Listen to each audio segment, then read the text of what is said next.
Hi guys, panibagong araw na naman at panibagong vlog ulit. So let's go! So pagpasensya nyo na yung boses ko, medyo mahina kasi hindi masyadong okay yung boses ko. So yun guys, this is the second day namin sa Boracay. So sobrang init talaga dito kaya sobrang napatakbo ako. Makikita nyo naman dyan kung gaano sobrang kainit. Pero guys, kung ganyan naman makikita nyo na kagandang view, sobrang worth it naman magbabad sa araw. Dito naman guys, morning yan. So may mga lumot din naman na konti. Ang gusto ko lang dyan sa lumot kasi may mga isdang pumupunta dyan tapos nakikita namin sobrang gaganda nila. Pwede rin naman silang paglaruan guys, hindi naman sila makati sa balat. Di tulad ng mga ex natin, pinaglalaruan na nga tayo tapos makati pa sila. Charot. By the way guys, sobrang umaga pala dito. Ito yung unang araw namin na mapunta ng dagat. So yun guys, plano talaga namin na umaga kami magtatampisaw kasi para hindi sobrang init. Kasi kapag hapon na, hindi ka na talaga sobrang makakaligo dahil din sa panahon na sobrang init. Kaya sa mga gustong hindi umitim, gantong oras kayo maligo guys. Pero sa totoo lang, medyo nakakaitim pa rin siya kahit morning. Pero talaga ito ang number one purpose pag nag-Boracay ka. Asahan mo na iitim at iitim ka at magkakaroon ka ng sunburn kung gusto mo talagang ma-enjoy yung Boracay trip mo. Pero kung isa ka namang taong maarte, mag-sunblock ka na lang ng sobrang dami. Para sa mga hindi pa pala nag-Boracay at mga nagbabalak na mag-Boracay guys, huwag na kayong magdalawang isip, pumunta na kayo dito kasi sobrang ganda, sobrang worth it talaga ng pagpunta nyo dito. Hindi kayo magsisisi. Yan guys, makikita nyo naman yung ganda ng view, pero may mga foreigner talaga na gusto nila nagbababad sila sa sobrang init na ganyan. Pero ako hindi ko magagawa yan. Diyan naman guys, hinihintay na lang namin ng sunset, makikita nyo naman. So yun talaga ang pinakihintay talaga ng mga nagpupunta ng Boracay para makapagpa-picture. At syempre guys, sobrang ganda talaga ng magiging kakalabasan ng picture kapag talaga nag-picture ka ng mga around 5 AM to 6 AM.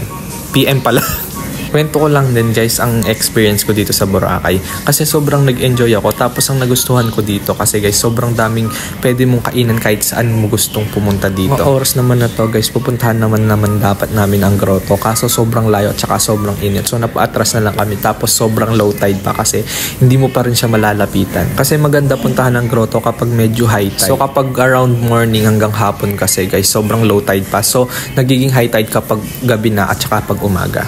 Dito guys, naggagala-gala kami, nagpapalipas ng oras para maaabutan talaga namin yung sunset. Dito naman guys, papunta na kami sa malapit sa beach kasi hindi na sobrang masakit sa balat yung araw. Kaya nagpunta na kami dyan at saka nagtampisaw na kami sa araw at saka hinintay na lang talaga namin dito yung sunset. Siyempre kapag nagpunta ka talaga ng Boracay, hindi mawawala dito yung mga kaartihan mo para siyempre sulit na. Minsan lang naman pumunta ng Boracay, susulitin na diba? Ayan guys, kung gusto nyo talaga makitang sobrang ganda ng Boracay, mga ganitong oras kayo. Kung hindi mga around ganitong oras, pwede rin kayo pumunta ng mga bandang sobrang hapon, sobrang tirik ng araw kasi makikita nyo talaga yung super white sand ng Boracay. Guys, ito naman tinry ko naman magpicture sa mga white boat, pero solid, sobrang galing ni kuya, wala akong masabi kasi sobrang expert na nila sa mga ganitong bagay. Dito guys, nagulat ako sa mga part na to kasi akala ko dito lang sa may bandang mababaw, pero dinala ko ata sa pinakadulo. Hindi naman ako makapagreklamo kay kuya kasi patuloy pa rin talaga siya sa pagsasagwan, tsaka pinakadudulo-dulo niya pa rin.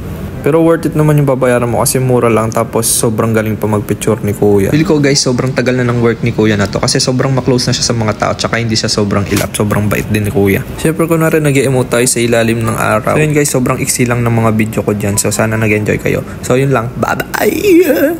So yun guys, nagpa-breed na rin kami dito, so panoorin nyo na lang si ate.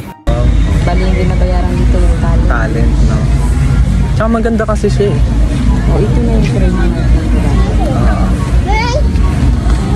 Pero mas maganda ka natin. Pagtulog.